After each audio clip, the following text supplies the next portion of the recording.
Parece que só foi encontrada uma ossada de um crucificado. De um crucificado? Uhum. E como é que ele estava o quê? Sem buraco, sem furo nas mãos? Não, foi... Que amarravam os braços também, né? A questão do amarrar hoje está sendo questionado, porque não temos nenhum relato antigo que menciona isso. Foram as reconstituições renascentistas que falavam disso, mas nós não temos nenhum relato romano que amarrava os crucificados. Tudo bem, mas esse que encontraram? Esse que encontraram foi o seguinte: depois da Guerra de 6 Dias em Israel, em 1968, a Guerra de 6 Dias em 1967, eles estavam fazendo uma terraplanagem num bairro no subúrbio de Jerusalém chamado Givat HaMevitar.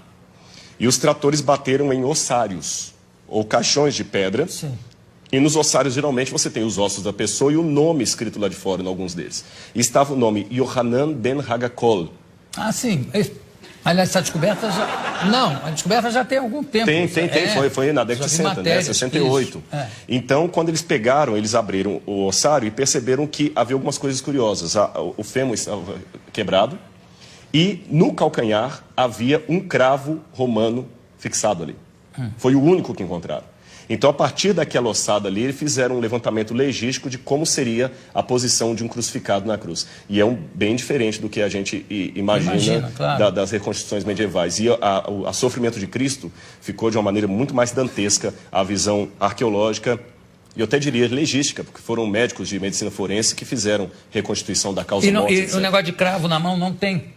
Não, porque o osso dele estava muito fragmentado. Mas, então não tinha os ossos da mão, não estavam todos inteiros. Pelas profecias, certamente não é uma ossada de Jesus. Ah, não, com certeza não. Porque, inclusive, se eu não me engano, tem uma das profecias que diz: nenhum dos seus ossos será quebrado. E não conhecerá a corrupção. E nós temos evidências. Eu sei que muitos historiadores hoje negam a ressurreição de Jesus, pensam que é uma teologia, mas eu digo, com base histórica, a ressurreição de Jesus aconteceu e nós temos muitos elementos históricos para afirmar isso, a despeito do questionamento de muitos historiadores. Mas sobre a ressurreição? Sobre a ressurreição. Mas qual é o dado histórico que pode haver sobre a ressurreição? Claro que é uma questão de fé, para mim é uma questão de fé. A própria forma como os relatos evangélicos estão não demanda uma propaganda. Porque o que é uma propaganda? Uma propaganda, às vezes, você mascara, enfeita uma coisa para vender um produto. Aqueles discípulos estavam, em primeiro lugar, sofrendo perseguição e abuso por causa daquilo. A ressurreição era uma única doutrina da antiguidade que ninguém aceitava. Eles aceitavam a história de Platão, que a sua alma ia para o Éon, podia aceitar a história de Pitágoras, que você transmigrava a alma de um corpo para o outro, ou então ficar com os epicureus, que morreu, acabou. Mas ressurreição... A reencarnação é exatamente a transmigração de almas está ali perto. Exatamente, alguns judeus aceitavam a reencarnação. Agora, ressurreição era uma coisa que ninguém comprava essa ideia. E outra, na época, pelo machismo... Mas isso, desculpa, mas isso não é uma prova histórica. Sim, mas a forma como os evangelhos foram descritos é interessante. Eles quebram todas as regras de propaganda.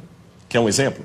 Porque para eu saber se é histórico ou não, lembremos, história não dá para levar ao laboratório e repetir o processo. A forma como tratamos a história é diferente. Você olha um documento, e o que você considera uma prova histórica? Como ele foi redigido?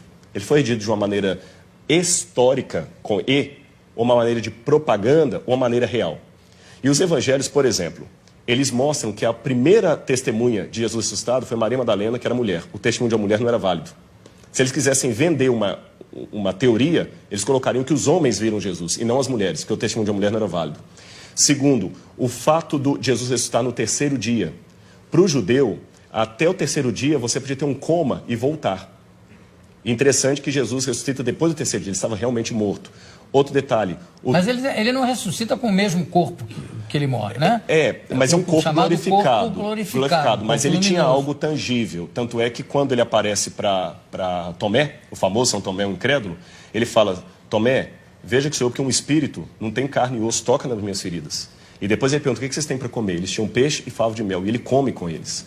Então é um corpo glorificado, é uma questão de fé, é claro, mas tem uma continuidade com um corpo humano. Não, tudo bem, mas tudo isso, desculpa, eu sou uma pessoa de fé, né? Entendi, claro. Estou aqui fazendo um pouco o advogado dele, que é o seguinte: tudo isso foi muito mexido, remexido na Idade Média, no primeiro imperador católico, Constantino. né? Constantino, inclusive as datas de carnaval, diz tudo para conjuminar, para juntar com as datas de feriados. Exatamente, pagãos. E também ele foi um pouco copydesk dos evangelhos, que tem uma opção de outros evangelhos que ele é que resolveu que não valiam. Na verdade, quando a gente trabalha isso, a gente trabalha com a crítica textual. A crítica textual se vale de documentação anterior a Constantino. Então, nós temos fragmentos do Evangelho de João, por exemplo, John's Highlands, que data do ano 150, 170 antes de Constantino. Outro detalhe, Constantino era analfabeto. E os evangelhos apócrifos que começaram a surgir, os famosos aí, com todas aquelas histórias, eles não foram aceitos no cânon. E até contrário à decisão de Constantino, que Constantino queria que eles entrassem. Esse é um detalhe curioso da história, não foi ele que selecionou 4. Constantino não tinha cultura teológica, ele era analfabeto. Constantino permaneceu pagão até o final, ele pretendeu ter se convertido. Um político fantástico. E um último detalhe, nós temos uma informação que me chama a atenção. Flávio Josefo, um historiador judeu do primeiro século, que não era cristão, ele escreveu: Jesus Cristo, houve um homem, no grego está ginestai, um homem chamado Jesus, que foi crucificado, morto por Pôncio Pilatos, e segundo os seus discípulos ressuscitou no terceiro dia e apareceu a muitos. Flávio Josefo nunca se converteu ao cristianismo, era um historiador judeu, e ele dá esse depoimento que a ressurreição era algo testemunhado. Esse texto é tão importante que alguns críticos falam, não, foi copista cristão que interpolou, que copiou. Porém, todas as cópias de Josefo que nós temos, inclusive uma cópia, uma tradução para o árabe, feita por muçulmanos, contém esse trecho. Então, do ponto de vista da crítica textual, é um texto autêntico, original de Josefo, também testemunhando a ressurreição. Claro, eu não duvido a autenticidade dos textos. Eu duvido, em alguns casos, do testemunho em si. Quer dizer, não, eu vi, eu tive. É um testemunho, está lá escrito que ele viu e que ele teve, mas claro. Que ele esteve mais... Agora, tem uma coisa que é bom, eu gostei de você ter falado uma coisa. Na Idade Média, se acrescentaram muitas lendas. Esse é que é o problema. E o pessoal confunde as lendas que está na Bíblia. E só um detalhe com relação ao testemunho. Quando a pessoa dá um testemunho vendido, ela vai ganhar alguma coisa. O que os apóstolos ganharam com aquele testemunho? Pedro morreu crucificado de cabeça para baixo. Paulo degolado. Então, quanto tempo demora uma mentira? Essa que é a questão. Eles não ganharam nada, só ganharam perseguição. Então, das duas, uma.